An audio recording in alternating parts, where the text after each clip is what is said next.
What is going on, ladies and gentlemen? Welcome back to another edition of the Jays for Days podcast. I'm Josh. He's Josh. We got Jays Jumpers, Jaron Jackson Jr.'s, John Morant's, Joe Johnson's, Ja Raffs, of course. We've got Jays. We got him for days. Josh, how you doing? There's been a lot of sad things that have happened, so I want to start with something happy. Please do. I don't know if this is the first time it ever occurred, but I am just going to beg every single Fox producer throughout Big East Conference play to make it mandatory we have a Shaka box every single Marquette game when Marquette's playing defense. Because I watched on at least 2 successive possessions, he slapped the floor with his team and people started noticing, and so all of a sudden a Shaka box appeared, and it was just him. And it was absolutely glorious. It's one of the greatest things. It honestly made my day. That is spectacular. It was so great. It was just him cheering his team on playing defense. And it didn't last very long, but I need more of it. Okay, so Shaka Smart's included. Who are the other college basketball coaches that are worthy of their own box on the screen? There are a couple that come to mind. The first one that comes to mind is Dan Hurley. I think Dan Hurley deserves a Hurley box. Sure. Fran McCaffrey.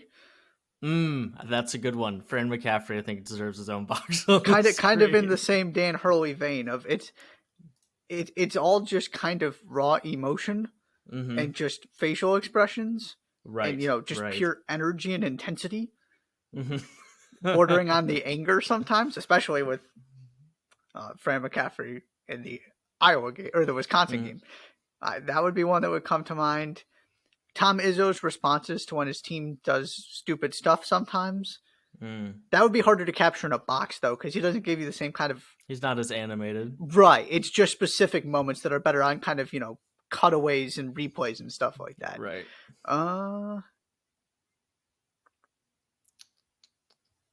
Who else?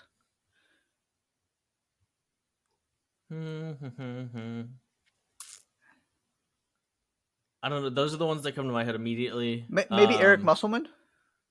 Okay. The Must Bus. There's some easy graphics there. Maybe we just do it for the graphics, just the Must Bus. Just put him on the bus. Yeah, just have him on the bus. Yeah. I think those are the ones that come to my mind immediately. Is Bobby Hurley as animated as his brother is? I feel like, and I read a whole article about this, that Bobby Hurley has really tried to control himself a little bit more. Interesting. So I don't know he would be as... I think you'd still probably get a decent entertainment value out of it, but I think it would have been better 3-4 years ago. I think you're probably right. Yes, Arizona is way too much not enough of a train wreck for him to be as fun in his box. I'm still not really sure how to feel about his Arizona State Sun Devils, but that's a different conversation. But yes, we just need to plant a graphic. ESPN needs to develop one. Fox has developed one. The Big East Digital Network needs to develop one. Like, and any time he is like interviewed on TV, just like bring the same box back. It's just the Shaka box. There's also just Shaka box rolls off the tongue too. It's beautiful in a very real way. Jays for Days podcast. Thank you so much for being here. It's a Monday. We've got plenty to talk about, and this was just going to be a conversation about games over the weekend, winners and losers, like many things. But the news of the morning surrounding the University of Texas and their men's basketball coach, Chris Beard, has thrown a wrench in those plans, and we'll get to that here momentarily. But it is a Monday. It's 1:07 in the afternoon. We do have a new AP Top 25. Purdue returning to the top 25, the very tippity top of the top 25 for the second year in a row. Virginia, UConn, Alabama, and Houston rounding out the top 5. We have a new top 5. We have a Monday morning, and that means that we can do nothing but do winners and losers at the top of the pod. So, Mr. Doring, the team that you thought did the most for their whatever you're prioritizing this week, who is your winner this week? Wisconsin. That's correct. That's my answer too. Good job. We got it right. Well done. Yeah, you go back to, I know this doesn't technically count, but you started last weekend with a win at Marquette. You beat Take the liberty. Maryland. Then you win at Iowa.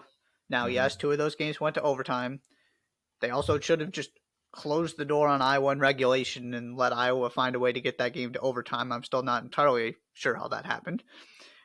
And got off to a bad start the first couple of possessions of overtime, but recovered to get the win. 2 Big Ten wins. You've got 7 guys who in these 2 games were reliable contributors, scoring, multiple baskets, doing really good, valuable things for your basketball team. Tyler Wall was really good against Iowa. It's just Wisconsin being Wisconsin and being better than they look on paper once again. I don't really have too much in depth about this other than look at where they are in the Big Ten, look at the overall record, the wins they just picked up, the week those. I mean, I was ready to make Iowa my winner if Iowa had won this game because they're looking. I mean, they're not.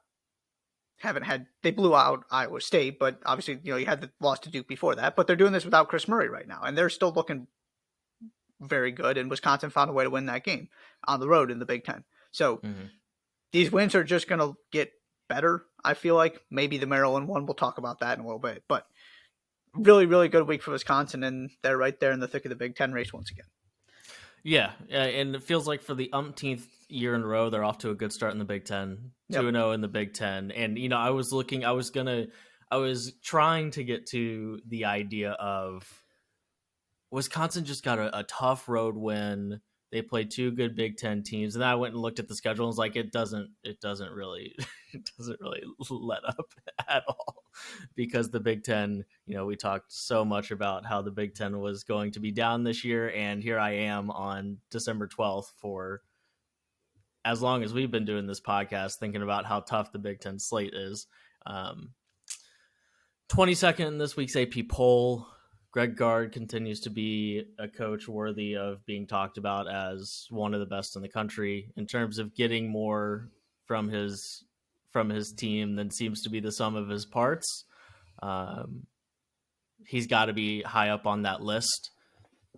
Tyler Wall is that veteran frontcourt player that you expect to come out of Madison at this point. Chucky Hepburn certainly isn't Johnny Davis, but from a being willing to have the volume and shooting it well perspective, he kind of has taken a step in the Johnny Davis direction, if you will. He and Connor Essegian, do you know how to pronounce his name? I think it's Essegian. Essegian. I was thinking about that. I heard it, and then it just never sticks with me. I apologize, Connor. I meant to go look before the pod started and forgot to. They're both shooting 46% from the 3-point line on lots of 3-point attempts too. So they're just really tough again.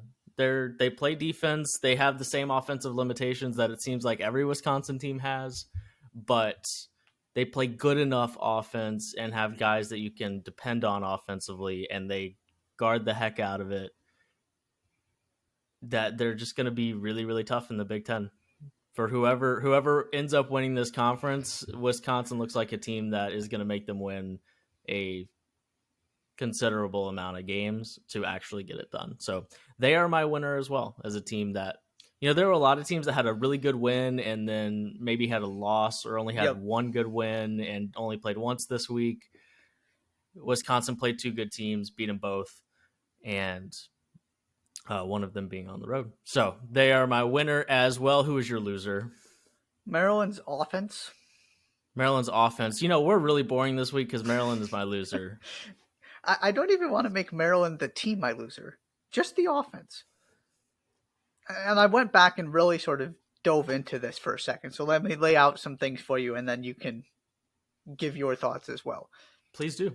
They scored at least 71 points. Now, there were a lot of low 70s in there, but at least 71 points in their 8 wins.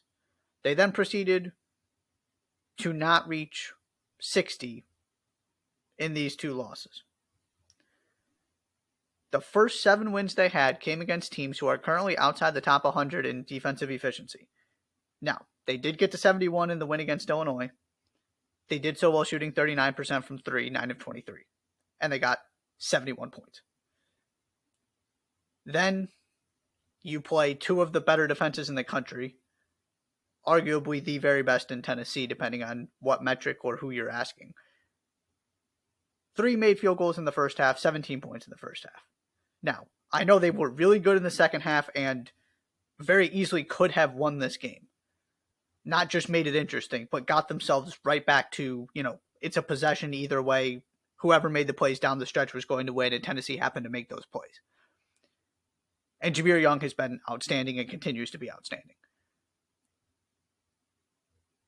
Just from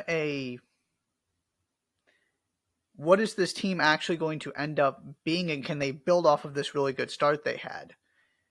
I just looked at all of this, and they're not scoring 60 points against the really good defensive teams. And now I expect them to be able to score 70 against a decent amount of the Big Ten teams because they are not as good defensively as Wisconsin and Tennessee are. Right? Those are two of the best defensive teams in the country. But from a ceiling perspective of what can Maryland be, because I'm convinced they're an NCAA tournament team. To me, that's not a discussion anymore. They're going to win a lot of games. But can they actually get to a point where they really are a top 15 team in the country, talking about maybe getting to a Sweet 16, that kind of thing? It just is really painful sometimes offensively. And if they have been a good three-point shooting team, but if they don't shoot the ball well, you're just going to see more of these games, I think. And I'm just going to be skeptical of where you can go when it's that difficult to actually put points on the board sometimes, and you made 3 field goals and a half. I don't care who you're going up against. Honestly, I'm going to push back a little bit with your own point that Tennessee and Wisconsin are two of the best defensive teams in the country. And to be frank, like they hadn't played a truly elite defense yet. No, they hadn't played a good one until Illinois. Yeah. Because they're my loser because they were 7 points away from being a top 7 team this week. That's why they're my loser. There's part of me that is on board with what you're saying. And there's another part of me that, it's Kevin Willard in his first year with this basketball team, and you went and played Greg Gard and Rick Barnes, who have been making a living on offensively limited teams with offensive limitations, but elite defenses for ever now. Yeah. And to I'm looking at their schedule, and Indiana's probably in a similar spot in terms of quality of defense to those two teams, but that's it. There really isn't that many more. So maybe I think we'll look up at the end of the year, and Wisconsin and Tennessee will be. I mean, Tennessee might be the number one defense in the country. They are at KenPom. And Wisconsin is the 14th team in the country at KenPom. I think we might get to the end of the year, and those two teams are both in the top 5. So while my ears have perked up, so to speak, about whether or not Maryland can score against good defenses, they did put up 71 against a quality Illinois defense. And I think their defense is good enough that 71 points, high 60s, low 70s on most nights is going to get the job done. Oh, for sure. But that was more. This was much more about Maryland was really close, at least for me. Maryland was really close to going on a streak where they beat Illinois, Wisconsin, and Tennessee in consecutive games. And the other part is that just neither of those games were at home, which is, I think, at least worthy of consideration. But it is at least a question that you're asking heading into Big Ten play: is how consistently can they score enough points to win, 12 Big Ten games. Right. Because that's what we're talking about. Because I'm going to be stunned if they win less than 10. Me too. Exactly like you, for the exact reason you said. It's not like you're seeing these defenses every night in the Big Ten. They are simply better than most teams in that conference. Mm. So to me, this is about, okay, are they team, 4, 5, 6, or are they going to insert themselves in the conversation with Purdue, hypothetically IU, maybe Wisconsin, whoever emerges as the top of the conference, right? Are they a tier 1 team or a tier 2 team? And so the other thing I'll throw out there in terms of, this is ultimately why they were my loser, because they were that. I mean, now you could also spin it and say, well, if they wouldn't, they had to dig themselves out of a massive hole because they only scored 17 points in the first half against Tennessee. Sure. My thing is, I'm just worried how many things have to go right to score the kind of points you need to against the best teams in the country, because they needed the 3-pointer to be falling at a 40% rate to get to 71 against Illinois, and needed to do what they're capable of defensively, which by and large they have, because I'm with you, they're also a really good defensive team.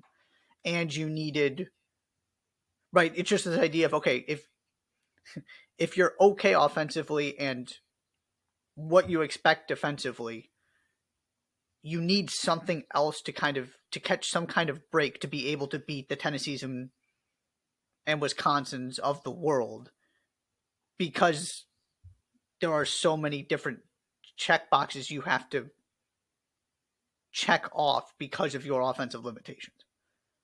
Sure. I also just, and this is the last thing I'll say, I just don't think they're as good as Tennessee. So then losing by 3 to Tennessee is not something I'm all that concerned about. Right. And I don't think they're as good as Wisconsin at home.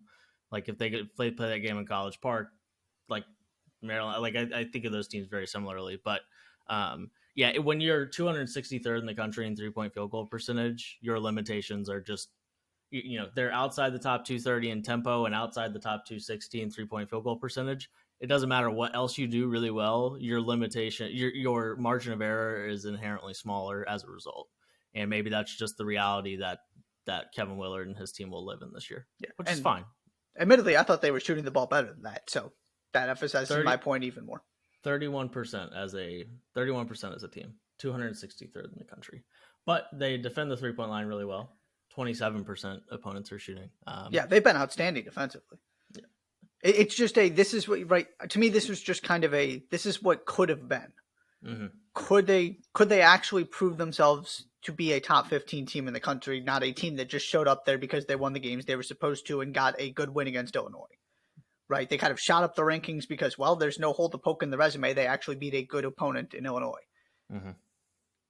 Then you're facing, and I certainly did not expect them to win all of these games in this brutal stretch they're in the midst of. I'm not worried about them at all. I just wanted to see what do they look like against the best teams in the country, and I've just come to the conclusion they're more of a top 20, 25 team than a top 15 team that might make a real run of the Big Ten title, which is still an incredible testament to where this team is compared to where they were expected to be. It just sort of came the hopes of Maryland being even better came crashing down for me this week. And quite frankly, there just wasn't another team I felt comfortable making a loser, because I didn't really want to do this to Maryland, which is why I just singled out the offense. Fair. And I was never convinced that Maryland was a top 15 team. I wasn't either. So maybe that is some of the difference as well. Winners and losers every Monday morning. Teams that put themselves in a good position, teams that maybe didn't do that or got really close to doing it, and it wasn't a great week for losers in general. I suppose the elephant in the room is that the University of Texas men's basketball program is probably the biggest loser here at this point. Yeah. Early this morning being Monday, December 12th, Texas men's basketball coach Chris Beard was arrested Monday morning on a felony domestic violence charge. As of right now, and Dana O'Neill tweeted this not all that long ago. We're recording at 1:22 in the afternoon. And she tweeted not all that long ago that she spoke to the Travis County Jail, where Beard is currently going through the booking process, and he is still in jail as of this point. Says he was booked at 418 on a third-degree charge of, quote, assault of a family/household member, impede breath circulation, or strangulation. Man, and of course we'll see how this unfolds and what kind of, how the investigation unfolds and where we go from here.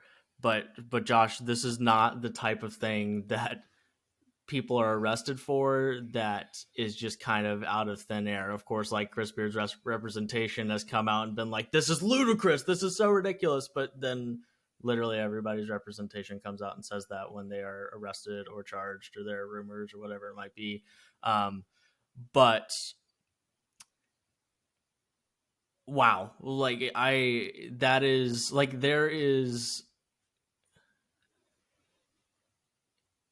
it's scary to hear somebody is capable of something like attempting to strangle somebody. And right, of course we don't know at what point, like if someone passed out because they had been held in a chokehold for so long or what it might have been. But third-degree charge of of assault and impeding breath circulation is a really, really striking thing to read, and one that is like, that is scary. That is really, really bad.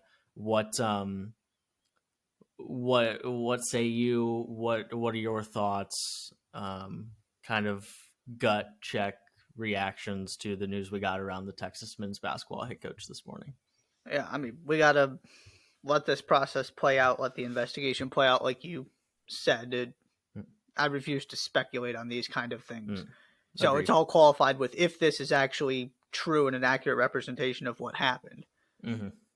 And, you kind of half-jokingly said the real loser is Texas. And to me, the real loser is Chris Beard. Not only because, obviously, Chris Beard is the person charged with harming another human being, and that's not okay. There was a victim here. But Texas basketball is going to be fine. Regardless of, you're going to have to handle the consequences of this happening to your head coach. Mm-hmm. But this was the number 2 team in the, Chris Beard's made a Final Four. He had Texas at number 2 in the country. I don't see, again, if this is true, I don't see how he keeps this job, and I don't really see how he gets another one. And maybe that's just the gut reaction, and there's always somebody who's willing to give somebody a second chance, and to a certain degree, I don't want to say dismiss, so I'll use overlook things like this. But also, a lot of those situations aren't this. To your other point about this is just a very striking description of a felony crime that Chris Beard is charged with.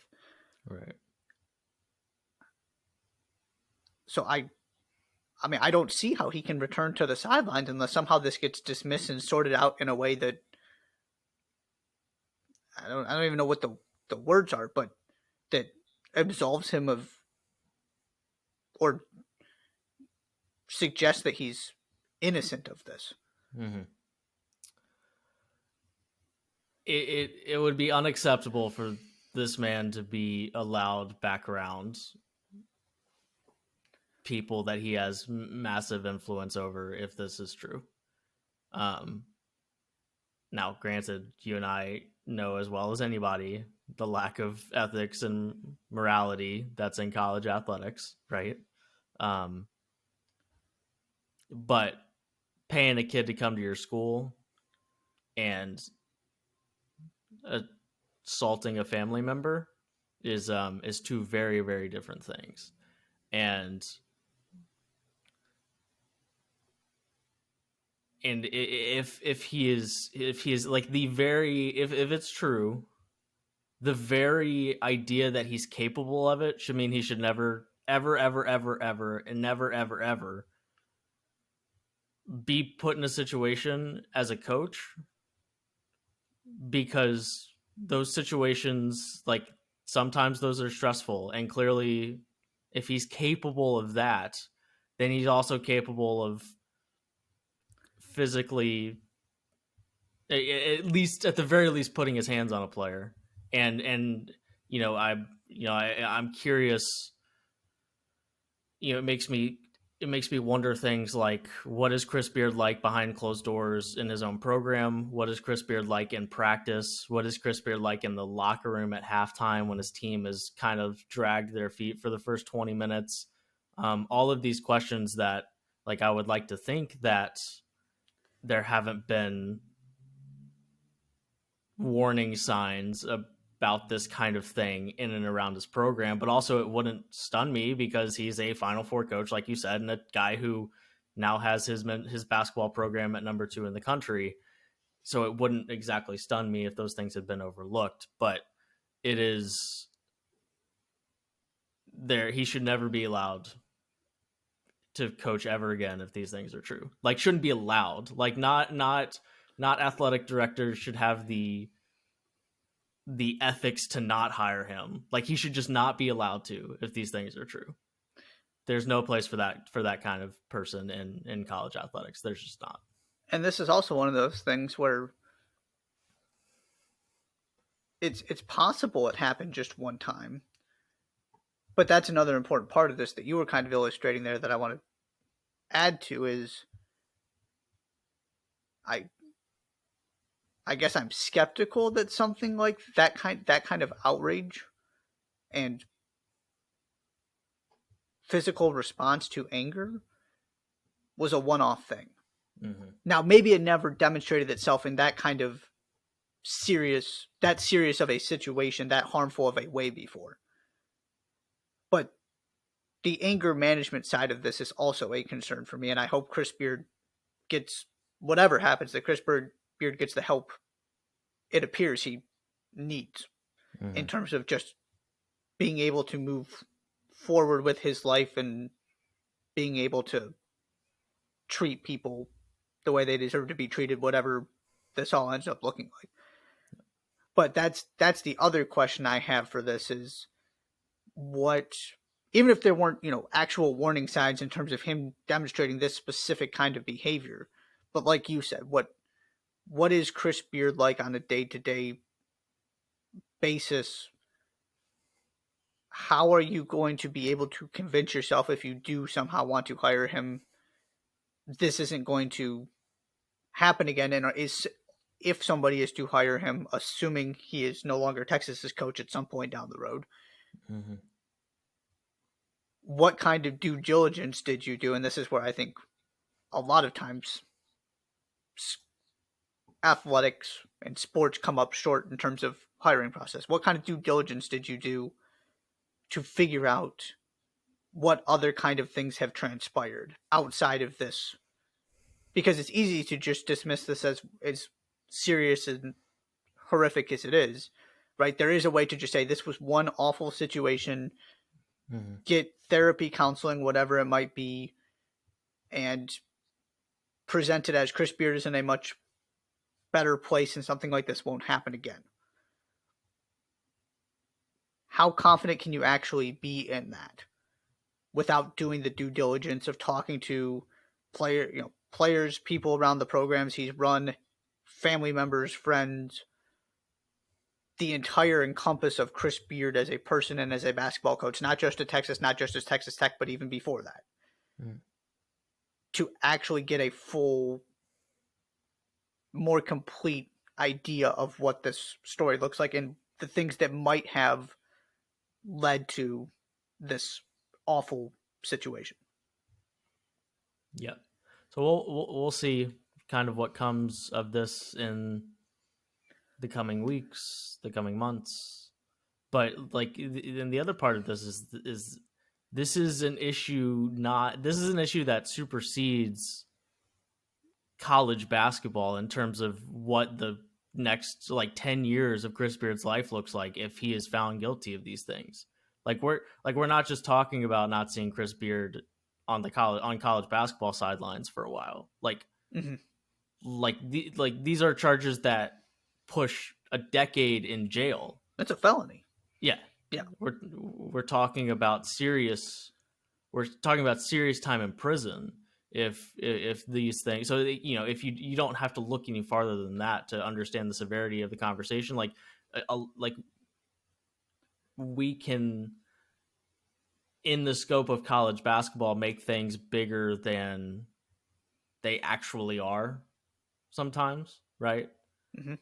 Right. You broke the rules by paying your recruit's family $1,000, but outside of breaking that NCAA rule, and of course we had all the FBI stuff, so there's a line. But if you pay a recruit $1,000, it's against the rules. But ultimately, like, that's not that much money that changed hands, and outside of the college basketball world, doesn't have all that much of an impact. This is the kind of thing that goes far beyond in terms of punishment and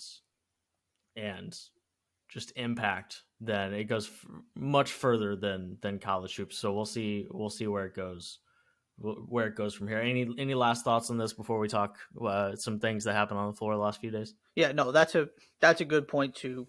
Of course, we're talking about in the context of college basketball because we don't have much information at this point. This is still all playing out. And obviously this is a college basketball podcast, and Chris Beard is one of the most highly regarded coaches in the country.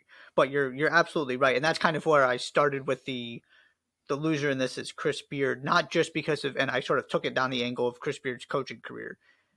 The implication I was trying to get at there is exactly what you said, that this is about Chris Beard, the person, and his future, more than anything else. Because this is not right. This is not just a basketball issue. This is not just a legal situation that's going to impact college basketball.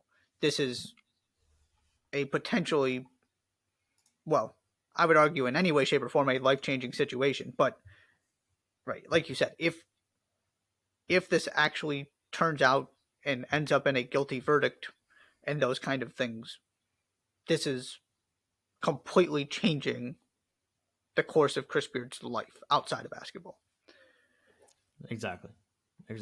So we'll monitor the situation, see what comes out in the weeks, months, days.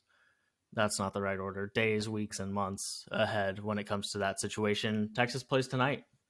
This is also not May 27th that this is happening. This is on the doorstep of Big 12 basketball and conference play. So we'll see how the program, to kind of compartmentalize the two, how the program reacts on the floor, administratively, all of those things, because he's probably not returning to the sideline anytime soon, right? Even if he does end up being declared, not guilty of these things that he's being charged for, he's probably not going back to the Texas sidelines anytime soon. So compartmentalizing those two things, how does that impact the rest of a team, that the season of a team that is, I suppose, no longer second in the country because of the new AP poll, but I think sixth, maybe seventh. So we shall see. On the floor this weekend, Josh, to kind of move closer to some of the things that we're planning on talking about this week. Alabama beating Houston for the second straight year, 71-65. Josh, Houston was up 44-29 with 16:30 left in this game, and the Tide went on a 42-21 run over the what we thought could be the best team in the country over the last 16:30 to win this game 71-65. They've now beaten UNC in Houston already. Now, UNC, when they beat them, they had already lost that week. They were on their way out as the number one team in the country, but they were still the number one team in the country when that loss happened. When that win happened for Alabama. Now they beat Houston. They're 8-1 on the season. They moved into the top 5 of the AP poll, I think 4th, right ahead of Houston. And Nate Oates is rolling again in Tuscaloosa. What say you about what we saw at Houston, by the way, on Saturday? Yeah, I think this was the first top 10 matchup Houston ever had at home. I might have gotten that wrong, but I think they said something like that on the broadcast.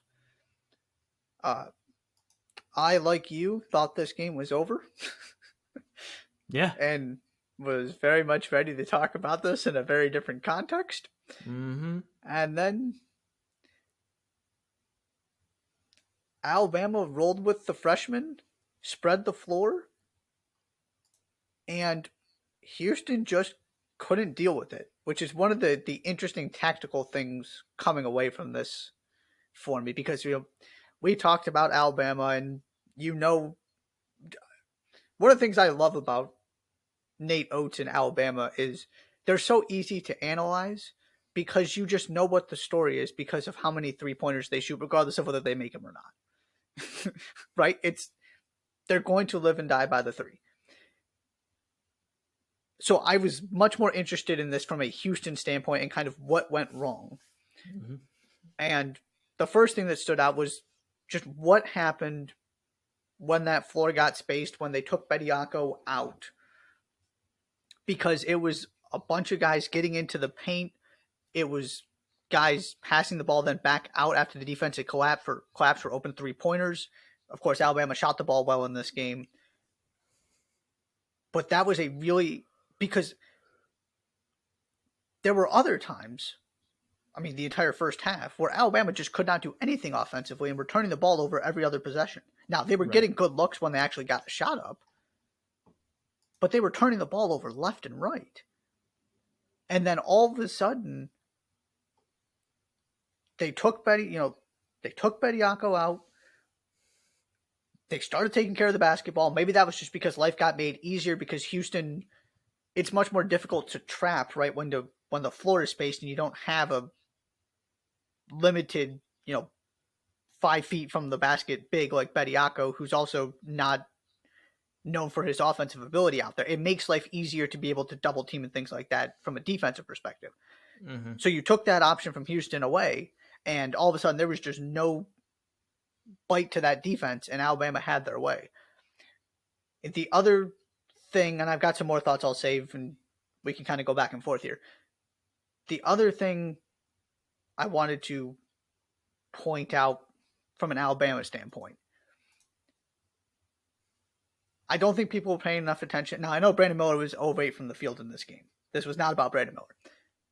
But I believe I said on the SEC preview pod that Brandon Miller could end up being the best freshman in the country, or at least have the best, stats of any freshman in the country. I feel like he got a little lost in this freshman discussion because of the role he was going to play for this team. But all 10 guys who saw the floor for Alabama, we're talking a season where we're talking about lack of depth, did really, really good things and contributed in multiple ways.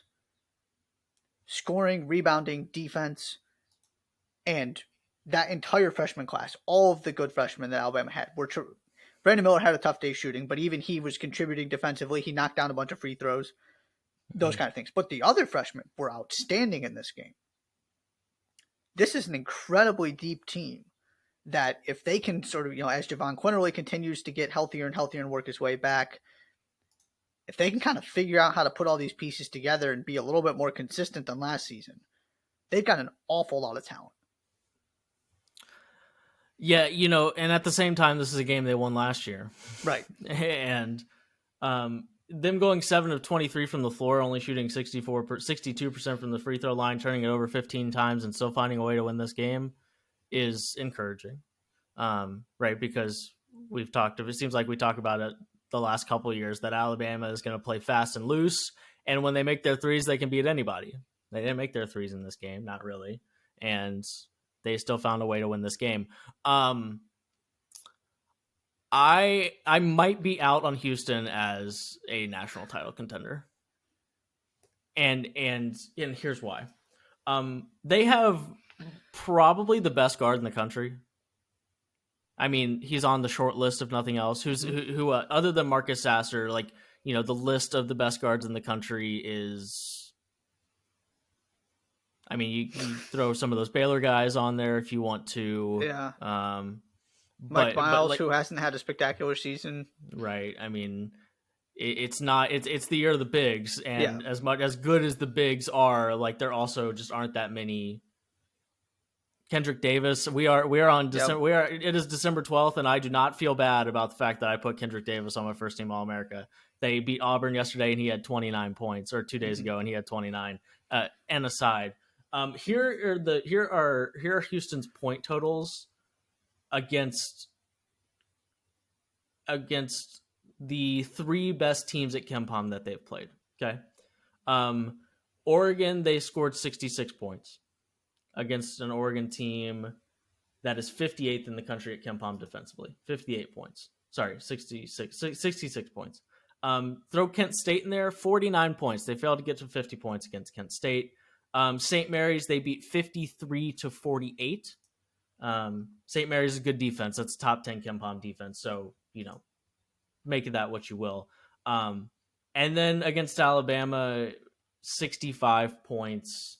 They were 39% from the field, 25 of 64, 3 of 13 from the three-point line. They shot just 54% from the charity stripe. Marcus Sasser was 2-11. Jamal Sheed had 19, but it took him 20 shots to get there. This team right now is not anywhere good enough offensively to win a national championship. And they're going to win a lot of games. They're supposed to play Virginia on Saturday. That'll be fun to watch. But well, I mean, in a very Virginia versus Houston way. Sure. Yes. Oh, it'll be fascinating. I was just joking. I mean, that thing might end up. We've had some 43-42s. That might be a 40-39.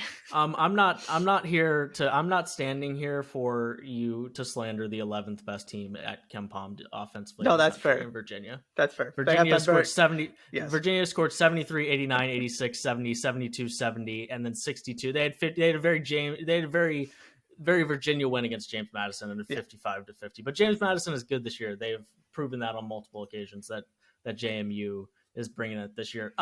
Anyways, they're not supposed. They're supposed to lose that game. That was the point I was getting to. They're not supposed to lose any other game the rest of the season. They're going to win a ton of games. They're going to probably be a top 2 seed in the tournament because they win so many games. But they are not, even with the best guard in the country, they are not good enough offensively right now to win a national championship. They're just not. And to your point, the thing you so nicely laid out in the second half, it was pretty obvious that when their defense isn't clicking on all cylinders, right? This is still the number 2 defense in the country. We're not here to say that Houston's defense isn't good. Nobody is saying that Houston's defense isn't good.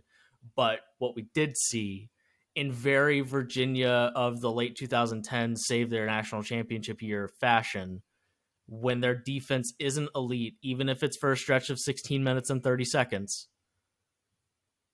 they are going to really, really struggle to keep up, right? They only lost the game by 6. It was tied up with under 2 minutes left, but they got outscored in the last 16 minutes by 21 points. They got doubled up. And I like just being susceptible to that is concerning. Mm-hmm. And maybe it becomes a one-off, but when you look at the schedule and when you look at their record and performances so far, they've been pretty consistently underwhelming against the best teams that they've played when it comes to the offensive end of the court. And right, like I said, they're going to win a lot of games. They're going to be in the conversation, but until they show me something more offensively against a good team, and specifically a good team that plays good defense, because that's what you're going to have to do to win a national championship. You're going to have to play good offense against a team that plays good defense. And they haven't shown that they can do that yet. And when they do, I'll feel differently gladly.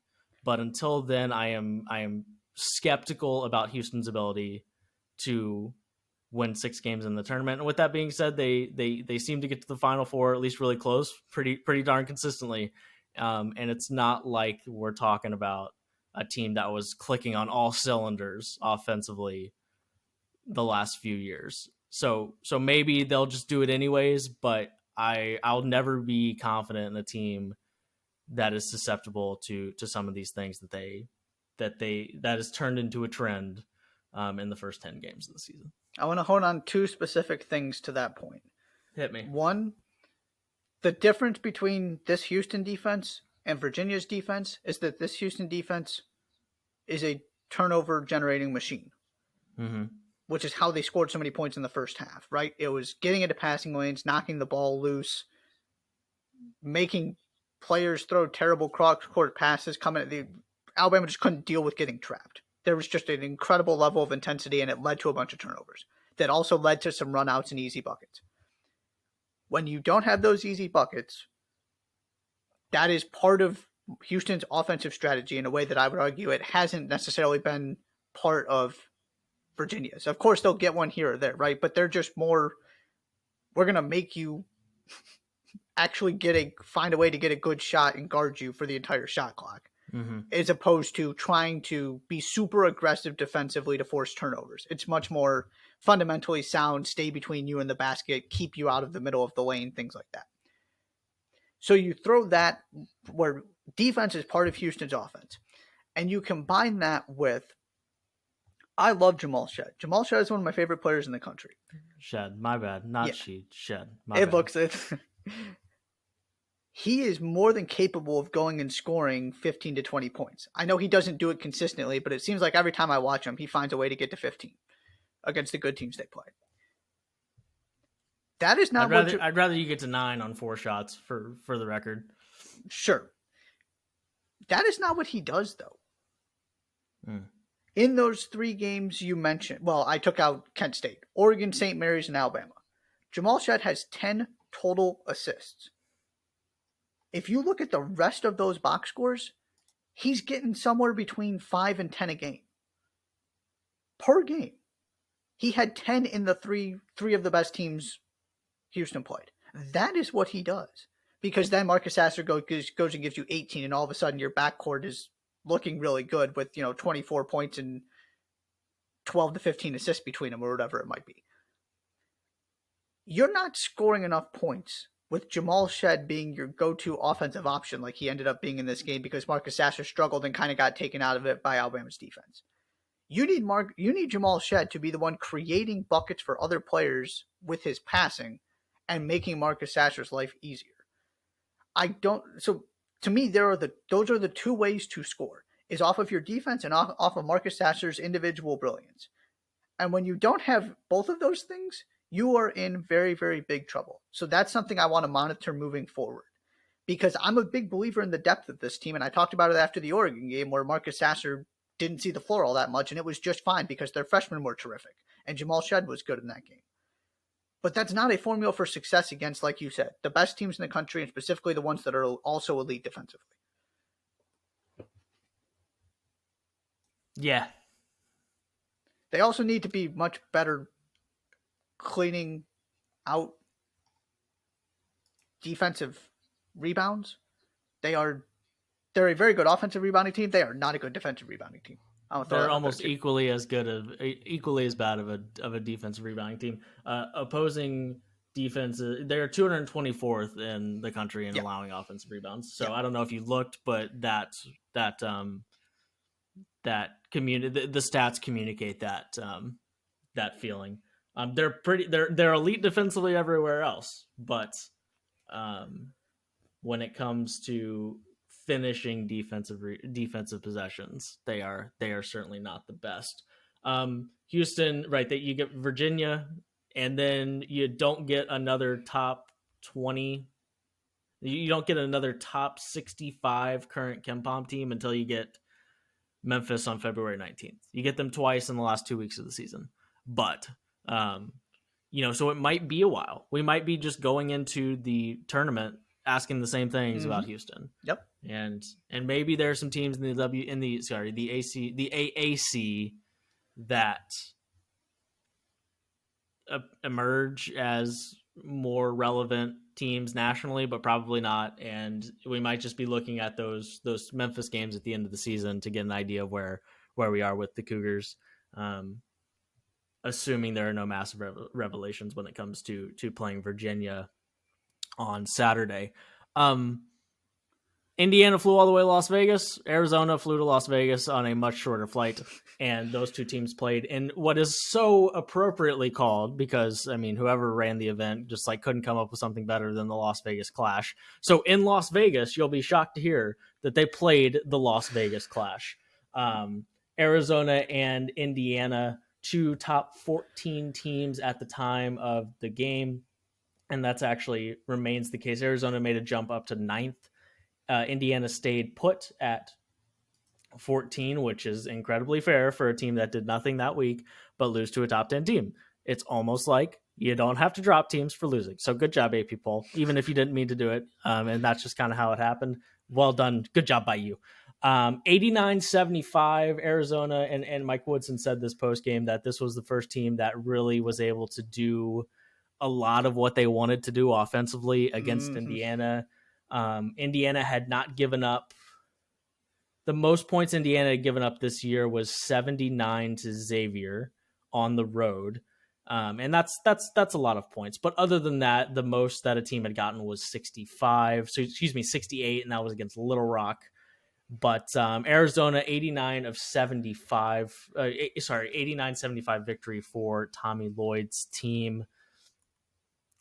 Their interior, like it has been all year, they're the best 2-point field goal team in the country from a percentage perspective. And Umar Ballo and Azuolas Tubelis were really, really good again, really, really efficient again. Kirk Krisa is on his way to being the most hated college basketball player in the country because of his obscene confidence in a game where he was 4 of 12 from the field. But it starts with that interior presence. We talked about it. They have 5 really, really good college basketball players. Right. The bench is there. It's just there. That's 17 points in this game, though. 17 points in this game. They were pretty good in this game. Most of that came from Adama Ball, who was 3 of 3 from the 3-point line. Just knocked out 3 threes. Yeah. But in theory, right, in a very basic math equation, those 17 points, they won by 14. So like in theory, right? And they get a win 89-75. Go where you want to first when it comes to this basketball game. And a really fun basketball game. I enjoyed watching this game a lot.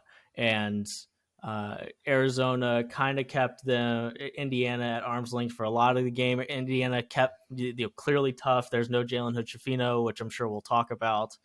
But the Wildcats get a 14-point win. What say you? Yeah, you kind of hit on the main points I wanted to talk about, except for one that I'll mention here at the end. Indiana's just not winning that game when Trayce Jackson-Davis is the 4th best big on the floor. It doesn't need to be more complicated than that for me. Because Arizona dominated the interior, dominated points in the paint. You've got to find a way to bother Tubelis and Ballo because they're ginormous human beings who can bother Trayce Jackson-Davis and make his life difficult. And again, not many teams in the country have a better 1-2 punch. I mean, that is probably the best front court in the country. Either them or UConn. That's also fair. Yes, with the emergence of Donovan Clingan, yes. Yeah, that dude's really good. Oh yeah, one of those. Yeah, one of those two. And maybe Zach Edey by himself. He just counts as 2. He's just kind of. He's so tall that he can count as 2. There's certainly enough of him. Enough of him, right? But it just that you're not winning that game. No. And I've been waiting for Race Thompson to make a real impact, and he was really good. I mean, he knocked down, I think it was 3 consecutive threes. Maybe it was just 2. And he hit 3 out of 4 in a short stretch. I don't remember exactly. But all of a sudden, he started knocking down threes. And that was kind of when IU got back into the game and made it at least a little bit interesting. They did shoot the 3 ball well, which is a positive development. That was the other thing I wanted to mention. Yeah. On another day, that's more than enough. But it is nowhere near enough when you allow that game to be dictated by Arizona's bigs and just can do nothing to stop them. Mm-hmm. That was really the only takeaway I had. It's not a huge deal. You lost what was essentially a road game to a really good team without one of your better offensive playmakers. And Trayce Jackson-Davis didn't have a good day. You're just not winning. Here a couple things here. One, like Trayce typically struggles with front courts that have a lot of size. Right. That has been a consistent thing. And because he refuses to shoot the basketball, I don't know if refuses is the right word. That might not be giving him enough credit. He isn't a good shooter. There you go. and at least hasn't developed it to the point where he just lives in the paint and has the entire time he's been in Bloomington, which is fine. He's been very good in Bloomington. This team without Jalen Hood-Schifino is the same team that Indiana's been pushing out for a couple of years now, right? It's a team that when it takes Trayce Jackson-Davis 10 shots to get 11 points, it doesn't really matter what else happens. Mm-hmm. And right, Xavier Johnson didn't have a good game, and the kind of the deciding stretch of this game was when Xavier Johnson was on the bench with foul trouble, and there was no Jalen Hood-Schifino to kind of right the ship. What we learned here is that Jalen Hood-Schifino is the most important part of this team to raising the ceiling of this basketball team. Because they just have too many of the same limitations when he's not on the floor, right? You're really hoping Xavier Johnson is a good decision maker and efficient. And right, he had 11 assists to two turnovers in this game. That the decision making was just fine, but he was 3 of 13 from the field. Race, like you should never expect 16 points from Race Thompson, and they got it, and it's still, and they shot 40% from the 3-point line, and still, like, even all of those things being really good and true, couldn't get as close as as of course they wanted to, and could never quite get over the hump late in this basketball game. If you tell me Arizona scores 89 points and Indiana only loses by 14, I want to give at least a little credit there. Like last year, Indiana would not have scored 75 points. Right, Tamar Bates continues to play well off the bench, but it completely raises the ceiling of this basketball team when Jalen Hood-Schifino is playing, and hopefully he comes back.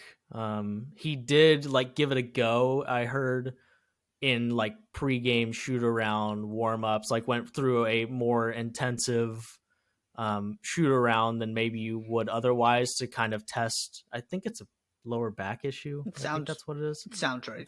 I think that's what it is. So hopefully that means he's we get to see him against Kansas. IU's schedule doesn't get any easier, at least immediately. They have some cookie cutter, some cupcake games to end the non-conference schedule, but not before they go to Fog Allen on Saturday.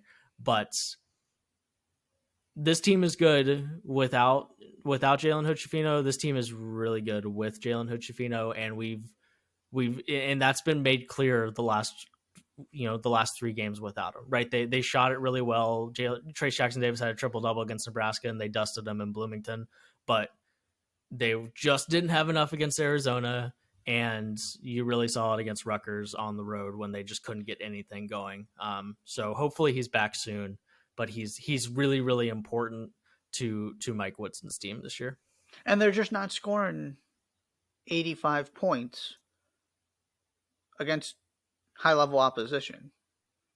You've got to have the defensive foundation, which is where what Mike Woodson says 100% correct. You got to find a way to. And again, this was a bad matchup for IU in a lot of ways because of that size on the interior and because of Trayce Jackson-Davis's physical limitations from a height perspective. Mm-hmm. So that's the other part of this too. It's right. Offensively, it wasn't a disaster by any means. You just don't have the offensive firepower, especially without Hood-Schifino, you need to go give up 80-plus points. You got to find a way to hold Arizona to 72, 75, 78 to have a chance of winning this game, and they just didn't do that. Mm. Yeah, I mean, it is. Indiana, in a lot of ways, is different this year. They're better than They clearly have a ceiling that is higher than I thought it was going to be. At least I think. Depending on how you feel about the North Carolina win, maybe you don't feel the same way, you or anybody. But against a team like Arizona, if Trayce Jackson-Davis doesn't have a good game, you're probably going to lose it no matter what else happens. And that is, in a nutshell, kind of where they were last year as well, when he was really good. And that's the foundation for everything else against good basketball teams. I think Hood-Schifino can mediate that a little bit, and we'll see if that's the case during Big Ten play. Yeah, I come away with this from this game the same way I felt after the UNC one. My opinion hasn't changed very much. They are clearly good. There are flaws. They need Hood Schifino back. I'm not worried. I don't think any less of them because they lost this game. I just didn't think they were, a top 5 team in the country to begin with. Real quick, anything else on this game? No. Anything else on this game? Every team we've talked about today, you just kind of look at the schedule and you're like, oh right, they play a really awesome team on Saturday, like all of them. Right. Tennessee plays Arizona on Saturday. UCLA plays Kentucky on Saturday. Gonzaga plays Alabama on Saturday. Houston plays Virginia on Saturday. Indiana plays Kansas on Saturday. And listen, the granddaddy of them all is UConn is here to play Butler at Hinkle Fieldhouse on Saturday. Go Dogs. Anyways, all of that to say, it's going to be a lot of fun on Saturday. I'm sure we'll get to those things later in the week as well. But I was just like, oh right, they play Tennessee coming up. Oh right, they play Tennessee on December 17th because all of the good non-conference games were brought to one Saturday. But hey, we'll take it. We'll take it. Anything else on that game? Anything else on anything that happened this week before we get out of here? I just want to take a minute to acknowledge the passing of Grant Wahl just from a college basketball perspective. Yes, he was soccer first and foremost, but he did get his start in college basketball and chose to move from basketball to soccer. And of course, the LeBron profile that was on the front of the Sports Illustrated, that's one of the most famous Sports Illustrated covers of all time. Just, it seems like his body is on the way back kind of as we speak almost. So hopefully, it appears like an autopsy is scheduled here in the U.S., so hopefully his family, those close to him, get the answers they deserve about what happened. But he did play a significant role in the college basketball world as well, and so many college basketball media members knew him because of his time doing basketball at Sports Illustrated. So just wanted to acknowledge his tragic passing for a second. He is, there are people that when they pass away, that the reaction on Twitter, the reaction on social media, the sheer volume of people that speak up to offer condolences or to tell stories is expected. And, whether it's just because they are, a supreme athlete or truly a legend from a household name perspective in the broadcast space, thinking John Madden, thinking Bill Russell, like that kind of thing. And then there are people like Grant who, for one reason or another, I was blown away by just how highly spoken of by everybody he was spoken about after his. I mean, I got 7 or 8 different Substack notifications from people writing tributes to Grant Wahl because of how big of an impact he had on. Right, like you said, there were college basketball people who were talking about how kind he was to them when they entered the space because he was college basketball at that point. From being kind of the leader of the, hey, I am going to talk about women's soccer and write about women's soccer in the exact same effort and intensity that I write about men's soccer. And just hearing stories throughout the week and reading things that people had written and just tributes on social media, the guy had an unbelievable impact on the sport that he covered, but also just on the space of sports media globally, but specifically in this country. And he will clearly and certainly be missed by lots of people because of the impact he had. Well said. Thank you. I believe that's all we have for today. We'll be back at the end of next week. I suck. I slept through our podcast time last week, so that's why there was no Thursday pod. That one is on me. and really on my work schedule. You know what? I'm alleviating myself of all blame. It's my work schedule's fault. But there will be a podcast on Thursday, actually, and we'll find something to talk about when the time comes. Or I suppose Thursday, Friday, end of the week. You know the deal. And we will find something to talk about and see you at the end of the week.